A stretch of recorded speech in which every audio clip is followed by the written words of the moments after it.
আসসালামু আলাইকুম ওয়া রাহমাতুল্লাহি ওয়া বারাকাতুহু। বাংলাদেশের ইতিহাসে সবচেয়ে বড় রাজনৈতিক সংকট বর্তমানে চলতেছে। রাজনৈতিক, অর্থনৈতিক, সামাজিক সব একটা সব দিক দিয়ে যদি আপনি চিন্তা করেন, একটা সংকটাপন্ন অবস্থা বাংলাদেশ পার করতেছে। এর মধ্যে আবার উপদেষ্টা নাহিদের পদত্যাগ, নতুন দল গঠনের আহ্বান, বৈষম্য বিরোধী ছাত্র আন্দোলনের যেই সংগঠন, সেটাকে রাজনৈতিক জায়গায় রাজনীতি করার যেই প্রয়াস, এটা ভালো। অনেক রাজনীতিবিদগণ এটাকে ওয়েলকাম করছেন। তাদের জামাত, তারপরে বিএনপি, ছাত্রদল তাদেরকে ওয়েলকাম করছে।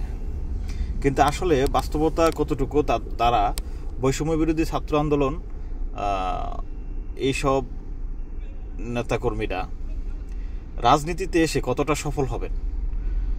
আপনার আজকে তাদের একটা দেখলাম, ঢাকাতে টিএসসিতে তাদের একটা সম্মেলন হয়েছে। সেখানে দেখলাম দুইটা গ্রুপে একজন আরেকজনের বিরুদ্ধে অবস্থান নিয়েছে। প্রাইভেট বিশ্ববিদ্যালয়, পাবলিক বিশ্ববিদ্যালয়, তারপরে ঢাকা বিশ্ববিদ্যালয় কেন্দ্রিক, এইগুলি নিয়ে একটা ভালো একটা তর্ক বিতর্কে জড়াই গেছে।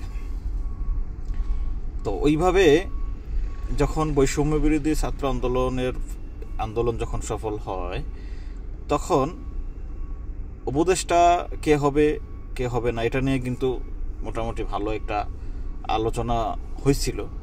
শুধু ঢাকা বিশ্ববিদ্যালয় থেকে কেন নেবে, আশেপাশের চট্টগ্রাম ইউনিভার্সিটি, তারপরে রাজশাহী ইউনিভার্সিটি, আরও ইউনিভার্সিটি, এগুলি থেকে কেন নেওয়া হলো না, এইভাবে একটা আলোচনা উঠছিল।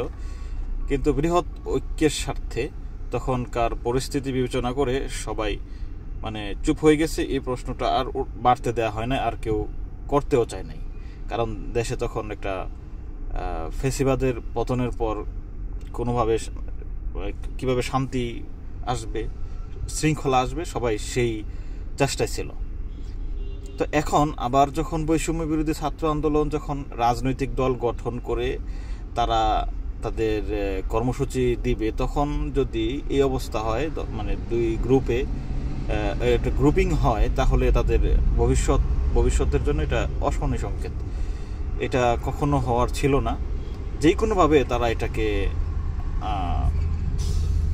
সলিউশনের মধ্যে নিয়ে আসার দরকার ছিল, কিন্তু তাদের সেটা আর হলো না। আর ভবিষ্যতে রাজনীতি করে বাংলাদেশে অন্য কোনো ব্যানারে এটা কতটুকু সফলতা বয়ে আনবে, সেটা আমরা দেশে আরও কত রাজনৈতিক দল রয়েছে সেগুলো থেকে আমরা হয়তো দেখতে পারি।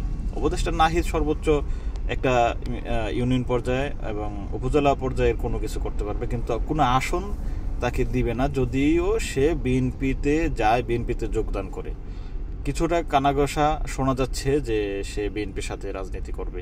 যার সাথেই করুক, দিবে না। কারণ বিএনপির অনেক নেতাকর্মী আছে 16-17 বছর ধরে নির্যাতিত, তারা কোনোভাবেই তাদেরকে পিছনে রেখে নাহিদ ইসলামকে আগাইতে দিবে না। বিএনপির অনেকে তো 24-এর যে আন্দোলন, বিপ্লবকে ওনই করে না। তো সেই জায়গায় নাহিদকে এভাবে স্পেস দেওয়াটা এটা কল্পনার বাইরে।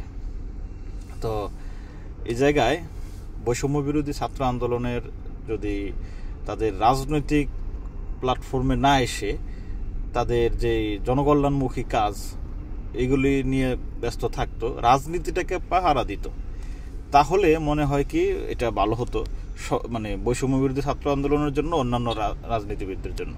যখন একটা মানুষ রাজনীতিতে জড়ায় যাবে, তখন সে একটা গণ্ডির ভিতরে আবদ্ধ হয়ে যাবে। তো এই আবদ্ধর বাইরে গিয়ে সে কথা বলতে পারবে না। এটা হয়ে যাবে বৈষম্য বিরোধী ছাত্র আন্দোলনের মধ্যে বিপ্লবী যে চেতনা, সেটা আস্তে আস্তে ম্লান হয়ে যাবে।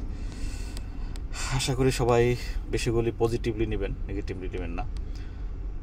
ভালো থাকবেন। আসসালামু আলাইকুম ওয়া রাহমাতুল্লাহি ওয়া বারাকাতুহু।